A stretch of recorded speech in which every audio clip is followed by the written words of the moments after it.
যারা বলে নবী মানা লাগবে না, পীর মানা লাগবে না, আল্লাহ আমার নবীর হাতে কত ইজ্জত দিয়েছেন দেখুন। হাসান জাবের রাদিয়াল্লাহু আনহু হুজুর আমার বাড়ি চলে আসলেন, খেজুরের বাগানে চলে গেলেন, সমস্ত খেজুরগুলো পারলেন, বড় খেজুরগুলো এক জায়গায়, ছোট খেজুরগুলো এক জায়গায়, পাওনাদাররা চলে এসেছেন।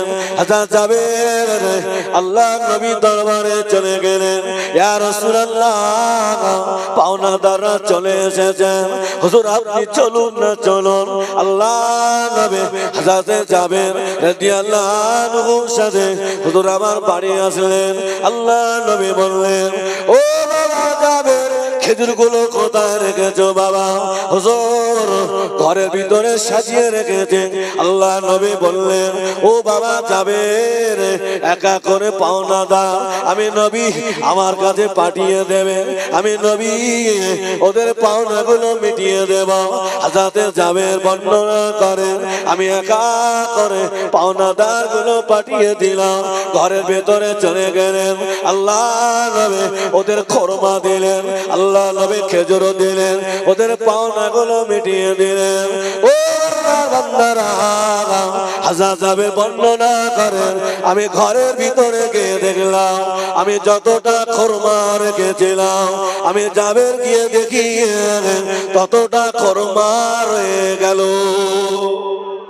হবে না তার হাতে সোয়া, নবীর হাতে সোয়া।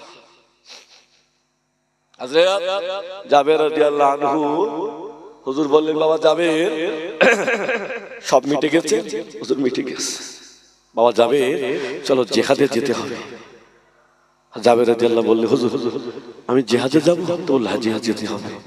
হযরত জাবের রাদিয়াল্লাহু আনহু উটের উপরে চেপে বসলেন। আল্লাহ রাসূল তাকিয়ে দেখলেন সবার উটটা আগে যায়, জাবের রাদিয়াল্লাহু আনহু উটটা চলতে পারে না, পিছনে পড়ে গেছে। আল্লাহ নবী বললেন, বাবা জাবের তোমার উটটা আগে যায় না কেন বাবা? হুজুর আমার উটটা তো দুর্বল, হুজুর আমার উটটা যেতে পারে না। আল্লাহ রাসূল বললেন, বাবা জাবের দাঁড়িয়ে যাও। আল্লাহ নবী উটের উপরে একটু হাত দিলেন। আল্লাহর রাসূলের সাহাবা জাবের রাদিয়াল্লাহু বর্ণনা করেন, আমার উটের উপরে রাসূলের হাত দেওয়ার সাথে সাথে আমার উটটা সবার আগে জিহাদের ময়দানে পৌঁছে গেল। জোরে হবে না? চিল্লে হবে না? আল্লাহ রাসূল বললেন জিহাদ হয়ে গেল। আল্লাহ রাসূল যাবে বাড়ি গিয়ে এই উটটা আমাকে দেবে বাবা, আমি নবী আমার বড় পছন্দ হয়েছে। হযরত জাবের রাদিয়াল্লাহু বললেন, হুজুর আপনি এ কি বলছেন? আপনি আমার উট কেন? আপনি যদি আমার জীবনটা চান, আমি আমার জীবনটা আপনার রাস্তায় কুরবানি করতে রাজি। জোরে হবে না? আল্লাহর নবী জাবের হুজুরকে একটু সাহায্য করবে।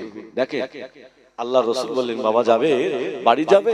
হুজুর আমাকে একটু আগে যেতে দেবে। কেন বাবা? হুজুর আমি বিয়ে করেছি। ও তুমি বিয়ে করেছো? জি হুজুর। বাবা যাবে কুমারী নারী বিয়ে করেছো, বিধবা নারী বিয়ে করেছো? জাবের রাদিয়াল্লাহু আনহু চোখ দিয়ে টপ টপ করে পানি পড়ছে। হুজুর আমি বিধবা নারী বিয়ে করেছি। কেন বাবা? ইয়া রাসূলুল্লাহ ইয়া হাবিবাল্লাহ আমি যাবে আমার আব্বাজান যখন উহুদের ময়দানে যাচ্ছিলেন আমাকে ডেকে বলে, বাবা যাবে, ও বাবা যাবে, তোমার কাছে আমার দুটি দাবি। আমার এক নাম্বার দাবি হলো আমার পাওনাদার গুলো মিটিয়ে দিও। আমার দ্বিতীয় নাম্বার দাবি হলো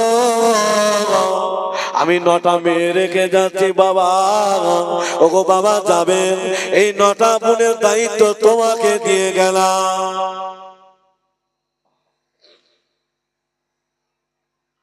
ও বান্দারা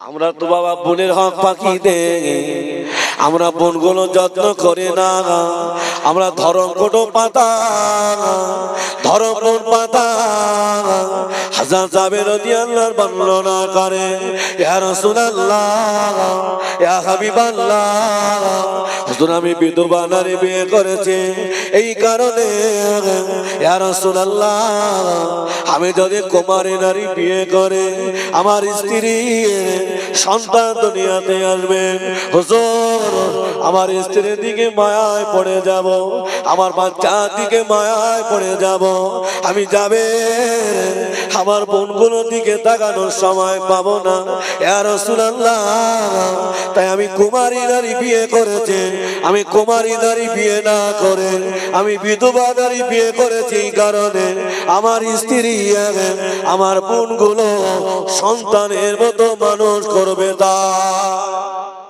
হবে না আমার ভাই আমার যুবকেরা আমাদের জীবনের দিকে তাকিয়ে দেখুন আমার ভাইরা আমার আব্বাজিরা 12টা বাজে অনেকক্ষণ হয়ে গেছে আর বাড়াবো না আমার জন্য দোয়া করবে আল্লাহ যতটুকু বলাবে তার থেকে যেন আমল করার তৌফিক দেন আল্লাহুম্মা আমিন দুঃখ পেলেন না আমার উপরে